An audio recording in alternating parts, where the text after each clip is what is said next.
Баршаға сәлем достар, қалдарың қалай? Достар, мен бүгін сіздерге осындай тойымды, өте дәмді түскі асқа немесе кешкі асқа дайындауға болатын тефтелидің табада пісіру түрін, табада подливамен бірге сразу тефтелиді қалай пісіруге болатын жайлы көрсетпекпін. Ал бісміллә деп, ең алдымен бізге күріш керек. 100 грамм күріш алдым мен. Содан соң 300 грамм фарш алдым. Күрішімді жуып пісіруге қойып қоямын. Содан соң піскен күрішімді осылай фаршпен, тартылған етпен жұмыртқа қосып, тұз, бұрыш, дәмдеуіштерін қосып және чеснок қосып, жақсылап араластырып аламыз. Бұл жерде күрішті обязательно қатты пісіру керек те емес, кішкене шала піссе де болады. Содан соң осылай тефтелиді дөңгелетіп дайындап, ыдысқа дайындап қоямыз.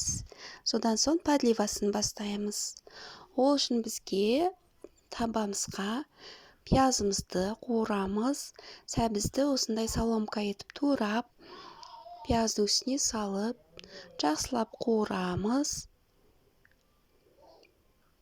Содан соң картошканы осындай алма тәрізді етіп турап, ірі етіп турап, оны да жақсылап қуырып, араластырып отырып, чеснок турап саламыз ішіне, сарымсақ. Содан соң бір помидорды турап, оны да саламыз.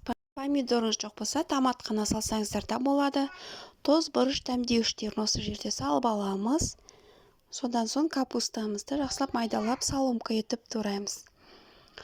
Содан соң ең бетіне капустамызды салып, табамыздың ең бетіне.